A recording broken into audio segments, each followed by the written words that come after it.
C'est avec très grand plaisir que j'ai ce matin pour moi le privilège d'apporter un message sur le baptême.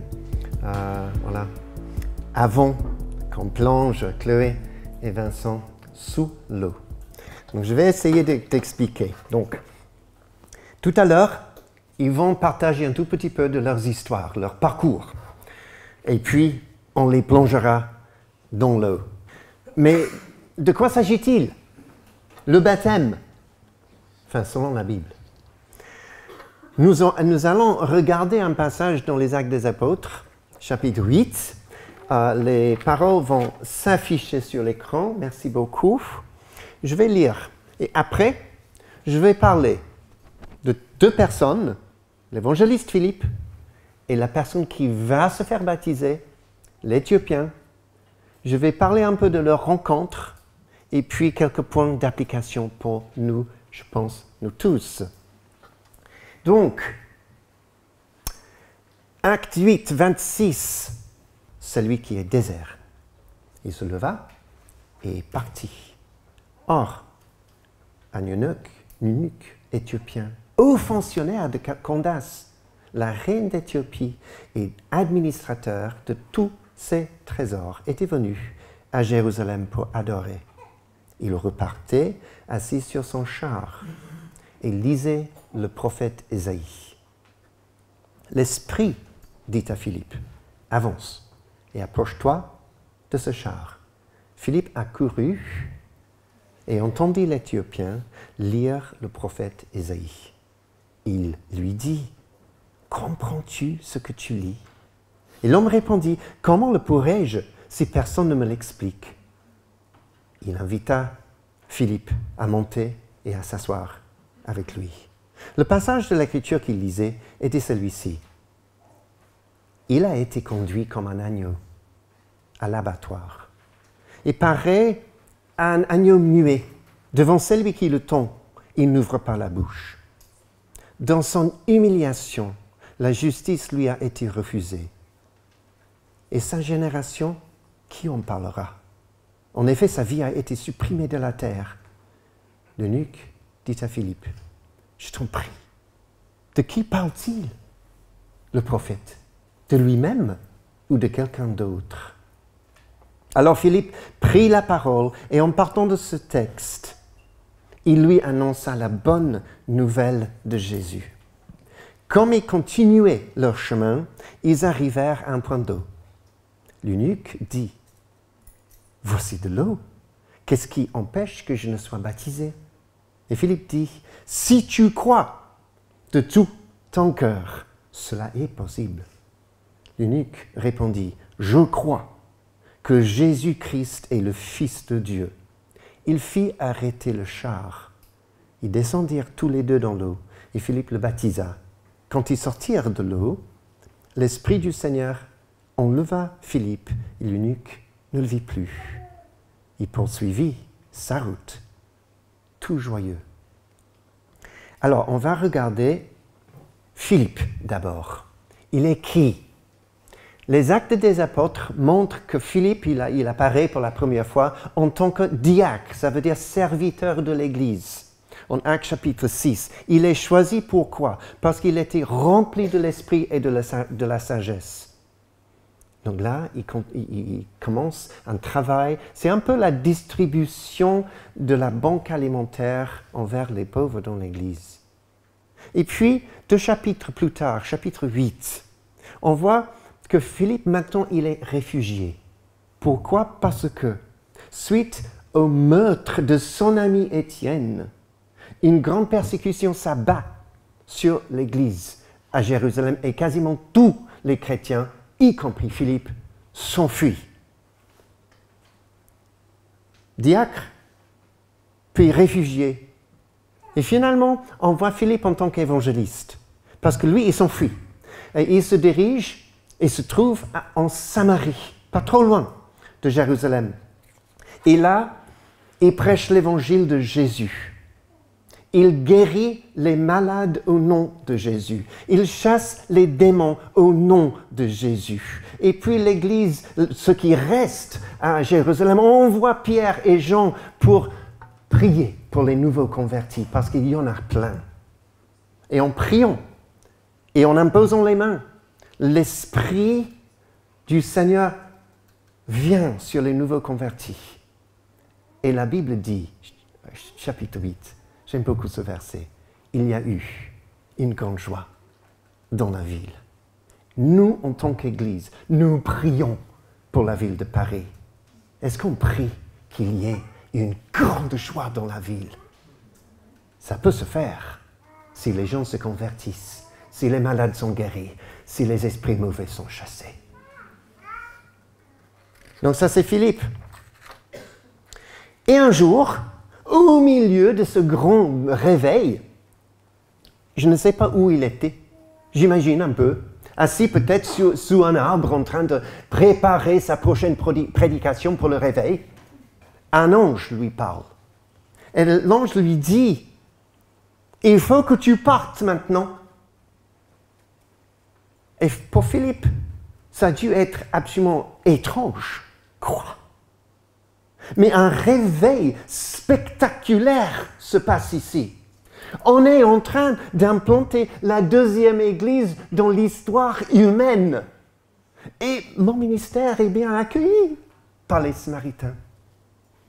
Et l'ange peut-être, j'imagine un peu, l'ange, il doit répondre. Ils n'ont pas besoin de toi, Philippe. Ils ont besoin plutôt du Seigneur. Ben d'accord. Et puis, le Seigneur a une nouvelle mission pour toi, Philippe. Ah bon? Où ça? C'est dans le sud. Sur la route, le chemin qui descend de Jérusalem vers Gaza. Mais il n'y a que du désert là-bas. Oui, exact. Mais pour y faire quoi au juste? Silence. L'ange ne l'explique pas. Donc Philippe, il fait quoi? Et il doit se dire, d'abord, en tout cas, peut-être je me trompe, peut-être j'ai mangé trop de la tartiflette samaritaine hier soir ou quelque chose comme ça, et maintenant... Mais dans son fort intérieur, il sait bien que ça c'est la parole du Seigneur pour lui. Et donc, la Bible dit que Philippe se lève et part. En fait, ne sachant pas ce qu'il trouvera, il fait ça juste par obéissance de la foi. Souvent, je trouve, Dieu nous parle en tant que chrétiens, il nous donne une page à la fois. Il nous parle de nos vies. Il nous donne des instructions. Il nous guide, mais une page à la fois. Et dans notre expérience, mon épouse et moi, en 2007, nous allions très, très, très bien. En Angleterre, à Coventry, l'Église grandissait. Même mon ministère était apprécié. Je portais du fruit. Et puis un jour, Dieu nous a dit, quittez ce pays et allez à Paris. Et donc, dans nos têtes, il y a eu une conversation un peu pareille, mais à Paris. Mais là-bas, ils parlent une langue étrangère. En fait, bizarre. Il faut que vous l'appreniez alors. Mais là-bas, ils mangent des andouillettes. Ça ne se fait pas, Seigneur. Personne n'est parfait. Mais ils ne jouent même pas au cricket. Non, bien sûr que non. Mais pour y faire quoi au juste? Silence. Nous ne savions pas. C'était tout à fait la même chose. La vie chrétienne, c'est quoi? C'est une aventure. d'une relation personnelle avec Jésus. Et c'est Jésus qui nous parle, qui nous guide. C'est Jésus qui est le berger et nous sommes les brebis. Et Jésus, c'est qui marche, c'est lui qui marche devant les brebis qui le suivent parce qu'elles connaissent sa voix. Et donc, l'année suivante, 2008, nous sommes venus en France. L'Éthiopien, il est unique. C'était en fait courant parmi les courtisans de l'époque pour éviter qu'ils ne fassent des bêtises avec les femmes du roi. Ok. Mais il est aussi fonctionnaire, haut fonctionnaire, on dirait ministre des Finances de la reine Candace d'Éthiopie. Unique, fonctionnaire, mais aussi, nous voyons ici dans le texte que lui, il était à la recherche de la vérité. Pourquoi je dis ça? Parce qu'il avait fait un voyage de 2000 kilomètres en char pour aller à Jérusalem pour adorer. Il avait des questions. Il cherchait des réponses. Et il est maintenant sur le chemin de retour dans le désert de Gaza. Alors on a Philippe et maintenant l'Éthiopien, les deux acteurs dans cette histoire. Enfin, il y en a trois, parce qu'il y a un troisième qui s'appelle Jésus. La rencontre. Après une longue marche, Philippe arrive au désert. Et là, il voit un char. Et l'Esprit lui dit, avance et approche-toi de ce char. Mais c'est tout. Aucune explication. Simplement, vas-y. Mais puisque le char roule plus vite que lui, il puisse marcher, il doit courir pour l'attraper. Et là, en plein désert, au milieu de nulle part, courant à la hauteur d'un char, Philippe voit un homme et il entend cet homme lire. Il est en train de lire quelque chose. Et c'est quoi? Et c'est une prophétie écrite 700 ans auparavant par le prophète Ésaïe qui parle d'une manière remarquable de la mort sacrificielle de Jésus-Christ. Il a été conduit, il lit, comme un agneau à l'abattoir. Il n'ouvre pas la bouche. Dans son humiliation, la justice lui a été refusée. En effet, sa vie a été supprimée de la terre. Et Philippe, il est là toujours, à ce moment-là, en courant à la hauteur de ce char. Il est dans l'émerveillement, parce que maintenant il comprend pourquoi Dieu l'avait dit, lève-toi et va. Il comprend. Il s'émerveille que Dieu est fidèle à ses promesses. Dans le même livre, la même prophétie d'Ésaïe, chapitre 56, où Dieu promet de donner un nom éternel aux eunuques et aux étrangers, et l'Éthiopien cochait les deux cases.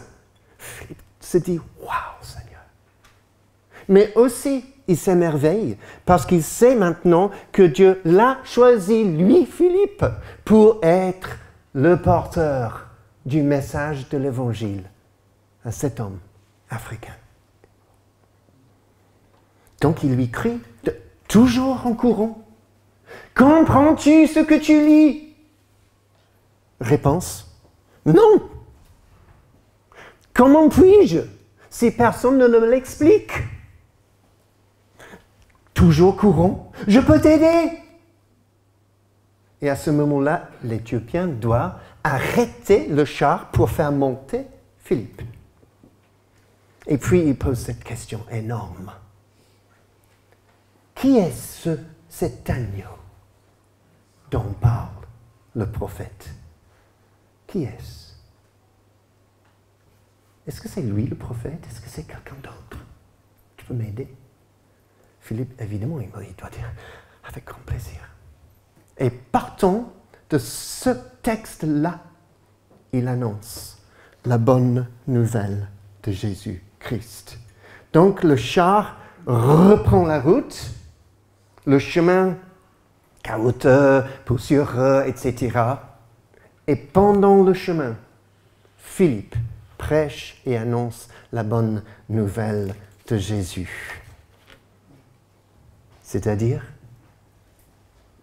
que Jésus est l'agneau parfait de Dieu.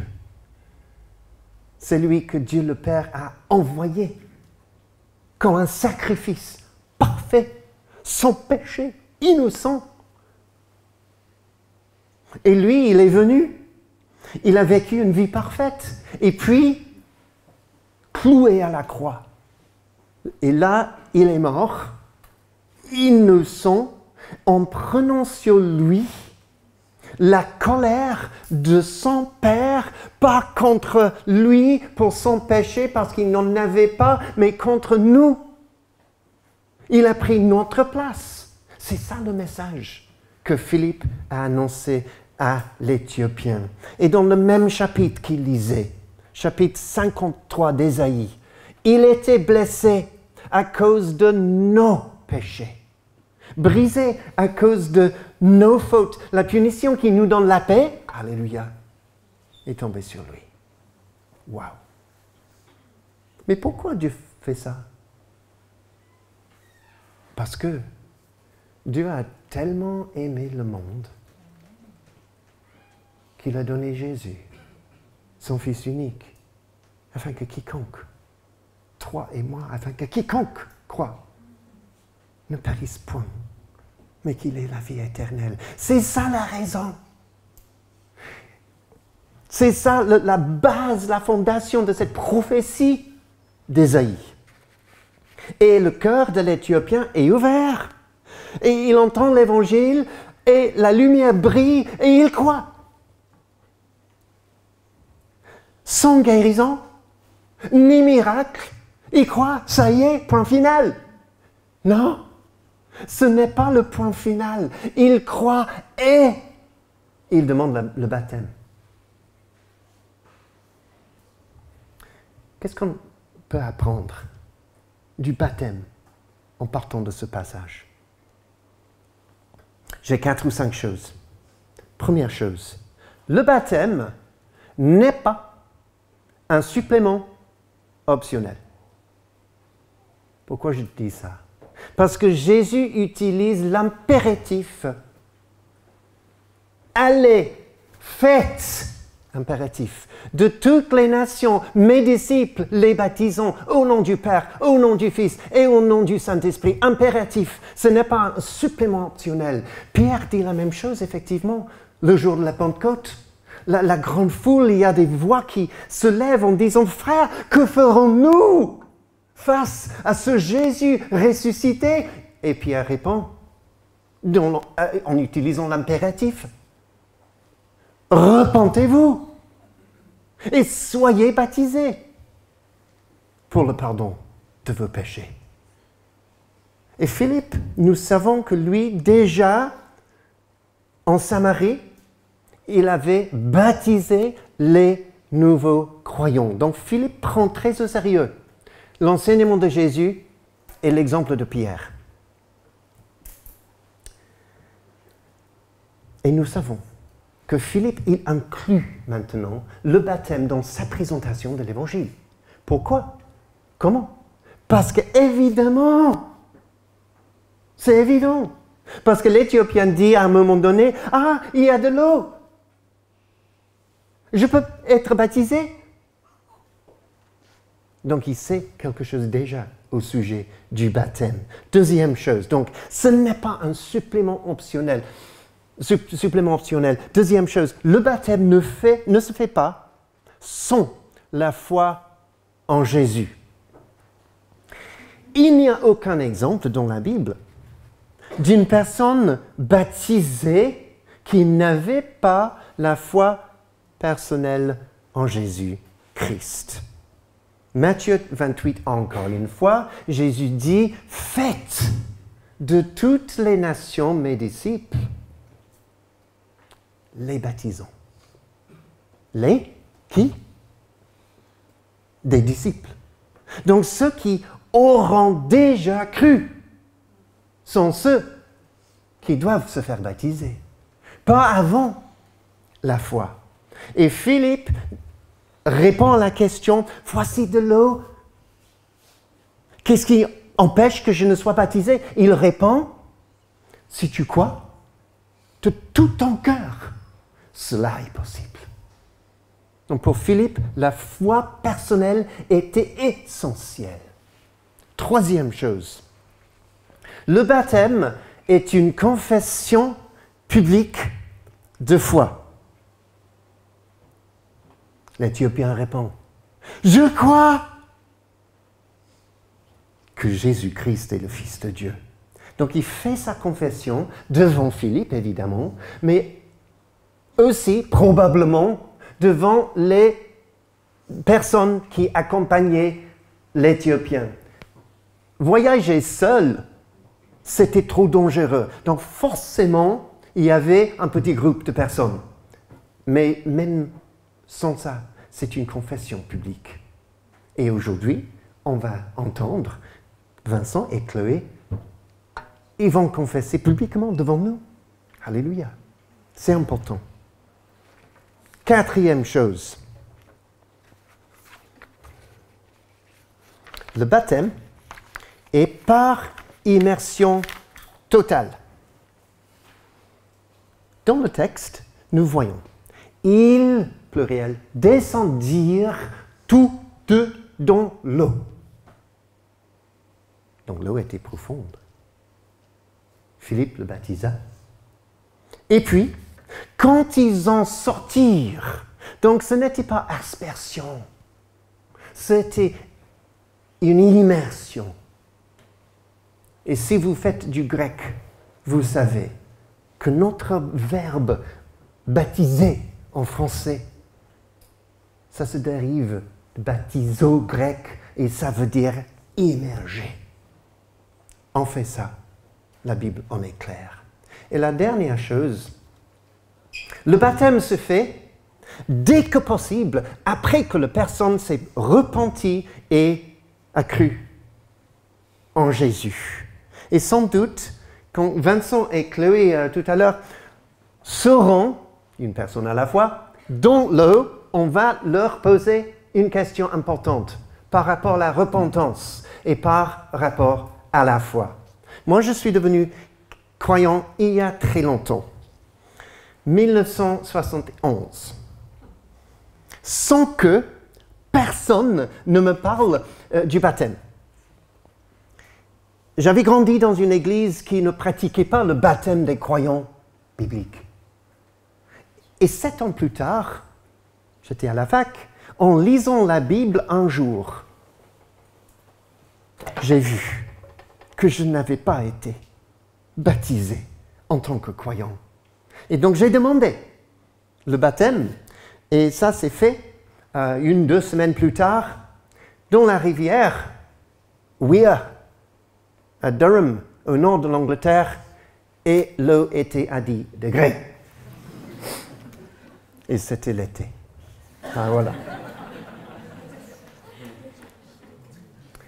Donc moi, j'ai attendu 7 ans.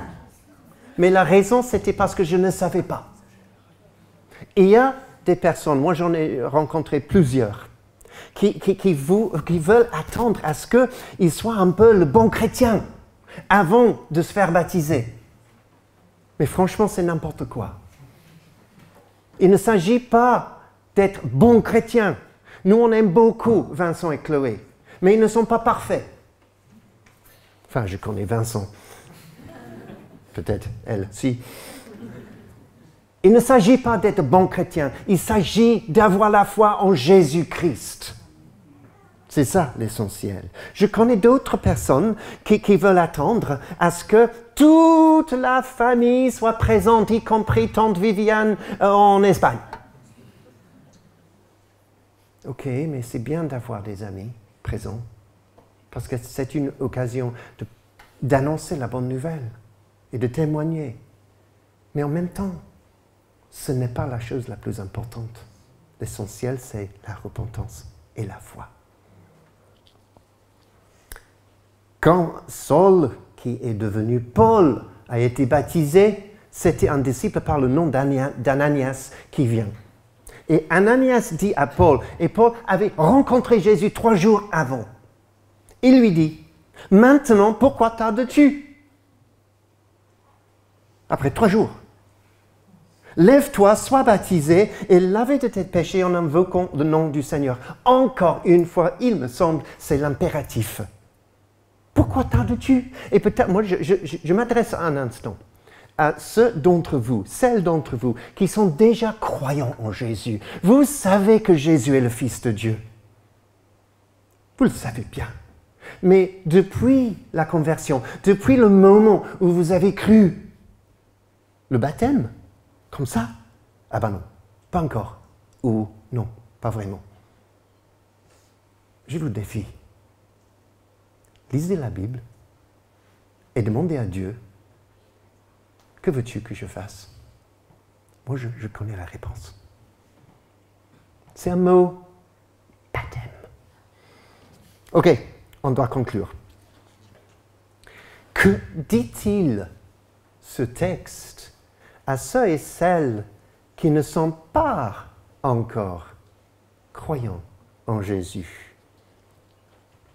L'Éthiopien, il se rend au temple de Jérusalem pour adorer, parce qu'il est religieux, il a des questions, il cherche des réponses. Mais il n'y trouve rien sauf une prophétie qu'il ne comprend pas. Et maintenant, assis sur son char, sur le chemin de retour, il fait une rencontre qui change sa vie, sans doute à jamais. J'aimerais prendre le char comme une image de votre vie. Votre vie, votre char, est sur un chemin. Et peut-être, spirituellement, au milieu d'un désert, un peu comme l'Éthiopien. Et vous cherchez des réponses aux questions de la vie, comme le faisait l'Éthiopien. L'Éthiopien fait arrêter le char par 2 fois dans ce texte. D'abord, pour faire monter Philippe, l'évangéliste, pour que Philippe puisse l'annoncer, l'évangile. Et vous, en entendant l'évangile, vous, l'évangile de Jésus, quelque chose se produit en vous. La lumière brille, comme elle a brillé dans le cœur de Philippe. En fait, peut-être comme l'Éthiopien, vous avez déjà arrêté le char pour inviter quelqu'un vous parler de l'Évangile. Que ce soit un ami, un collègue de travail, un voisin, même l'église ce matin. Vous avez entendu quelque chose, vous allez entendre quelque chose. Vous avez invité, entre guillemets, Philippe pour vous accompagner. Et si c'est le cas, je prie pour vous que le Dieu qui a fait briller la lumière du sein des ténèbres fasse aussi briller sa lumière dans votre cœur. Je prie ça pour vous. Et après avoir entendu l'Évangile, l'Éthiopien fait arrêter le char une 2e fois. Mais cette fois, la Bible dit, il fit arrêter le char et il descendit. Que vous soyez là ce matin ou que vous regardiez la vidéo de ce message, Dieu veut que vous fassiez arrêter votre char et descendre, rencontrer Jésus. Dans la repentance et dans la foi et dans le baptême. C'est ce qu'il vous dit. Une dernière chose, 1 minute. Le baptême apporte une grande joie. L'Éthiopien est déjà responsable de tous les trésors de la reine Candace d'Éthiopie. Ministre des Finances. Mais maintenant, il trouve quelque chose qui va bien au-delà de tous les trésors éthiopiens. Il trouve la perle de très grand prix.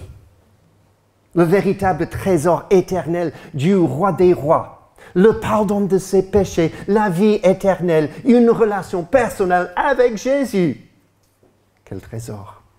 Il est allé à Jérusalem chercher Dieu. Mais maintenant, il rencontre Jésus-Christ, le vrai temple de Dieu. Il rentre chez lui tout joyeux. Ça ne m'étonne pas. Dieu est bon. Dieu vous aime. Pour conclure ce message, j'aimerais prier pour nous tous. Et puis on va passer au témoignage. Seigneur, je te remercie pour le message de l'Évangile qui est la puissance de Dieu pour sauver quiconque croit. Merci pour ce message. La grâce, l'amour, la puissance, le pardon, la vie éternelle, tout ça grâce à la croix de Jésus-Christ. Et je prie, Seigneur, pour ceux et celles ici, même ce matin, ou qui regardent, qui ne sont pas encore baptisés, même s'ils sont déjà croyants. Je prie, Seigneur, qu'il y ait dans leur cœur une conviction du Saint-Esprit, qu'ils doivent se faire baptiser. Et je prie pour quiconque est là ce matin ou regarde après, qui n'est pas encore croyant. Oh, le Seigneur, il vous aime tellement comme il a aimé l'Éthiopien. Et je prie que vous soyez courageux de dire, en effet, je dois faire arrêter ce char et descendre, rencontrer Jésus.